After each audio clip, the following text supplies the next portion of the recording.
Honolulu Sparty asked to elaborate on the Goff and JMO beef. And it's not so much a beef, just like some animated expressions going on in training camp. I want to say it's from DetroitLions.com. I don't know. It's more so a tweet from Honolulu Blues. But here's the article clipping he posted. It was the chemistry experiment between quarterback Jared Goff and wide receiver Jameson Williams continues to show it needs more time and cohesion. They continue to not be on the same page on and where Williams is supposed to be on routes. It led to one rep where Goff threw up his hands and just discussed. How that rep played out is one reason why there's still an abundance. There's still an abundance Call of an hope. ambulance. Offensive coordinator Ben Johnson ran out to Williams and explained to the second-year wideout where he erred. Williams then went to Goff, and the two had a discussion. To call it animated is overselling it, but Goff was pretty pointedly showing and explaining Williams where he wanted him to be on that post route. The two walked together off the field and for other teams' drills, still talking it and working it out. And that's essentially what's going on. JMO's still like a second-year wide receiver. Yeah. Still kind of missing from like the entire offseason experience of being a wide receiver within this complicated offense to begin with of last offseason. Mm-hmm. That's why when people are beefing about like his the amount of routes he's running or being in the game. I remember being like, yo, relax. Like this dude wasn't even part of the fucking offseason. Yeah. Give him some time. Give this whole situation some time. Obviously, you hope that's something they had fixed by now, just because they had offseason to work together too. You heard about them being out in California and stuff like that, but I mean, we'll see what goes. I mean, are you concerned about that relationship at all? No, I'm not concerned about that relationship.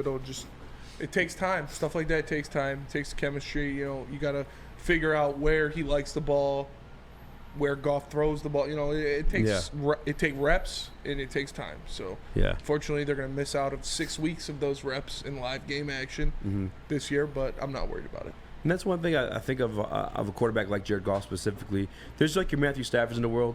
And Patrick Mahomes sometimes too. Like that is an insane amount of arm talent. We're just going to try some of the most ridiculous throws. And it's going to get him in a lot of trouble or give him a lot of praise. With Jared Goff, he, all due respect, he kind of knows what he's working with. You know what I'm saying? He's not working with the best arm in the league.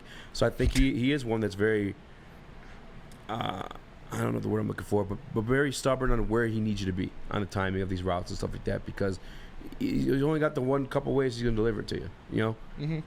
And he needs you to run the right route if you're going to catch the ball and win the fucking football game.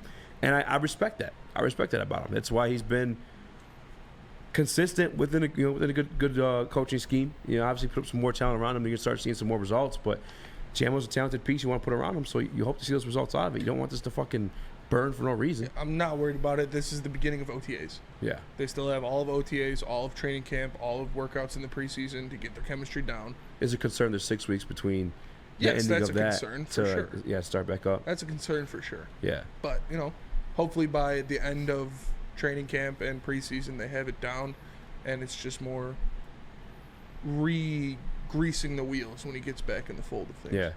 I mean, I still feel like he need to get in the fold of things. Yeah. Just because of the fully fold of things. Just because of the amount of time he's missed in game action. Mm-hmm. I don't know, JB. Are we underselling this one a little bit? The JMO and Goff chemistry issues? I mean, I think it's 50-50. I think that Goff is, of course, maybe a little hurt by the Lamar Jackson thing, but I don't think that's going to affect him on the field. But I just think it takes time for them to honestly get reps going a lot more together.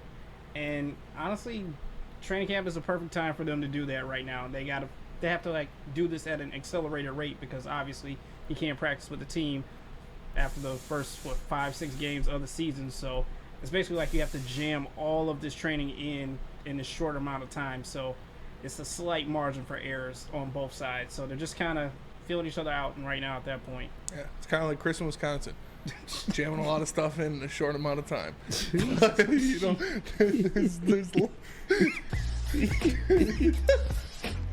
Chris, are we understanding the chemistry issues between the two? No, not at all. This is something that just happens, and people want to make a big deal about it because the JMO link to the Lamar Jackson. Yeah, Lamar Jackson and all of that. So, and plus, at this point, people necessarily don't have a problem with JMO, but there are certainly people that are wondering between this, the gambling, all that kind of, just how easy is he to get along with. So I think that's all the factors that play into it. But in reality, I'm not concerned about it at all. Like, this is football. This is the most physical, violent, cutthroat sport in the world. And with that, you're going to have confrontation.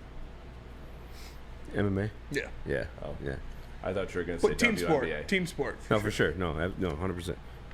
Not like 100% in a way, but 100%. Yeah, no, it's like we even heard Dan Campbell comment on it. Like, I'm not worried about this, about the JMO stuff. And his teammates love. You see Kirby Joseph wearing the free JMO shirt. Like, guys want to be around this dude. He seems like a good guy. He just made a stupid decision, which was a stupid rule that I think we all can admit that it was a stupid rule, but he needs to know that rule, and he shouldn't have made the decision. So you can't really, put the blame on anything else other than him making a dumb decision. But he's even said it himself. Like, he didn't know that was a rule. He's mad about it. He just wants to get out there and work with his guys. So Yeah, and I'm not even like, Jamo's so talented that I know it's gonna be like, even if he's not consistently great, like a Tyreek Hill-esque, and granted that's asking for a lot. Tyreek Hill is great. I think he's like underappreciated as what he's been to the game consistently. Mm-hmm. But even if he's not that, he's so talented that he still could be that Deshaun Jackson for you. Yeah, he can still be that Ted Ginn. You know what I'm saying? Like, those fast guys that break out and they're gonna get you like 6 or 7 touchdowns of the season. That was like, holy shit! Like, thank God we got that guy type of situation. Oh, now, that's what he's gonna do, man. I'm excited to see him on the field. Yeah, and if they get the chemistry down on top of that, then it's just fucking like the videos I've seen of him at OTAs, like making catches with his hands, reaching out, making a catch, bringing it in, tapping his toes. Like, the guy looks ready, man. I'm just sick. We gotta wait 7 weeks to see him. I know. That 6 weeks, right? Well, yeah, but 7. Yeah, if you wait the whole. Yeah, you're right. I mean, how much PT do you think he's getting in preseason? Oh, I think he's going to play a vast majority of the preseason. I think so too. He should. You should get nicked up a little bit. You got some time to heal up, right? For sure. Like, fuck it. I think he should play a lot in the preseason. I think so too. I think he needs to. Yeah. Only unfortunate part about it though is I don't know if the coaching staff feels the same way about Goff. I mean, obviously he had to fight to play in one of the games last offseason. I don't think Goff should play in the preseason at all. Yeah. I think that's like maybe get him like 2 drives and just have him throw the ball to Jameson Williams every single play and then get him out of there. That's fair. But like, I don't think Goff should play in the preseason at all. That's probably how I do it too, because you're making sense of it too. Especially if you're reading this, it's based off a situation where James was running the wrong route. Like, he could just see PT without Goff in there and have him run the playbook right. Yeah. But I still would like him and Goff to be on some type of page just because of the inability to connect that we saw during the regular season last year. Burn in the Woodward Sports Chat says JMO going to be putting up preseason records. I hope so. Like, I'd like to see him play a majority of the preseason. He needs that full contact live action snaps, even if it's against bumps. Yeah.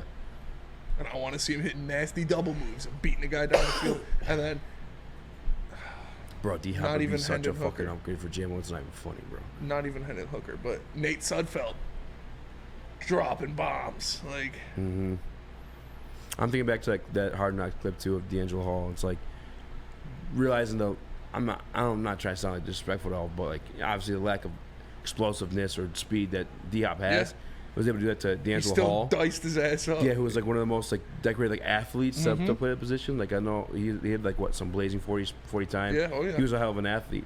For D-Hop to dice him up. He was kind of old at that point, but still. Yeah. Still dicing him up though, and you're not that. You ran a 4.7. Is that real? Is it a 4.7? It's 4.57. 4.57. Okay, feels a lot. Okay, I was about to say 4.7 is fucking 4.7's rough. Yeah, that's pretty rough. He ran. D-Hop ran a 4.57 at his. And not that Antoine Randall can't provide some of that as a former player himself too, but D-Hop's playing it's different. The era of now. It's different for sure. The veteran tricks you get away with now. And D-Hop's a Hall of Famer. Like, yeah, that too.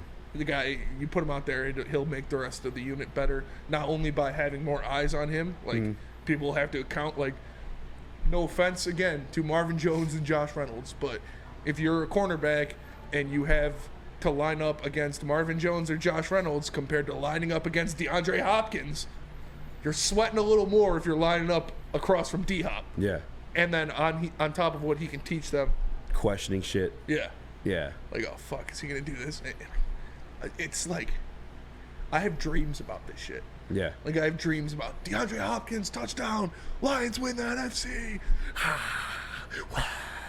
Like, yeah, bro, I'd shit my pants. Like, yeah, out of joy. Especially like you look at this offensive line and how powerful it's going to be for a guy that I've been on high even before Detroit Lion, David Montgomery, and just having that DeAndre Hopkins on the opposite side of the field. It's really just truly opening up that box like Chris this weekend and fucking pounding through it, hitting those open holes for 60. It's for sure. That's what you got to do. That's what you got to do. Apollo has a good idea in the Woodward Sports Chat. He What says, is let's it? sign a JMO doppelganger and then have JMO suit up for him. Oh, Everybody's got doppelgangers. that's true. You just dye your hair black. Yeah. You Me? easy be mistaken for He's JMO. JMO, yeah. Put a girl in. Yeah. Slide. No, I'm sick. We gotta wait for 6 weeks for this kid, man. I Stop just want to see saying him go on the field. Stop saying it.